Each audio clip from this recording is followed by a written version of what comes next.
Tangisnya pecah seketika saat tiba-tiba dijumpai oleh ayahnya di lapangan bola. Ternyata bocah tersebut sudah 6 tahun terpisah jarak dari sang ayah yang harus bekerja di luar negeri.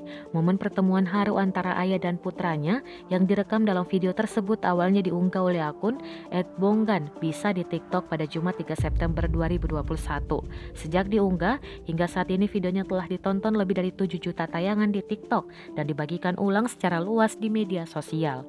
Dalam cuplikan tayangan video viral itu, terlihat seorang pria berambut gondrong dan mengenakan baju kaos berwarna merah terburu-buru berjalan menuju sebuah lapangan bola di sebuah desa. Beberapa kali ia berlari kecil agar cepat sampai ke lokasi di mana anaknya sedang asik bermain sepak bola.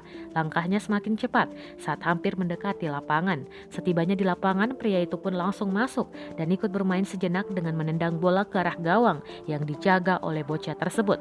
Bocah yang mengenakan jersey nomor punggung 27 itu pada awalnya tak mengetahui bahwa pria dewasa yang menendang bola ke gawang itu adalah ayahnya. Sampai pria itu melepas masker, barulah bocah tersebut berteriak memanggil ayah. Dia langsung menghampiri pria tersebut dan memeluknya dengan erat. Tangis bocah ini pun seketika pecah hingga membuat suasana setempat yang dikelilingi oleh warga itu sempat jadi hening sesaat. Sementara si bocah tak berkata apa-apa selain hanya menangis sesegukan.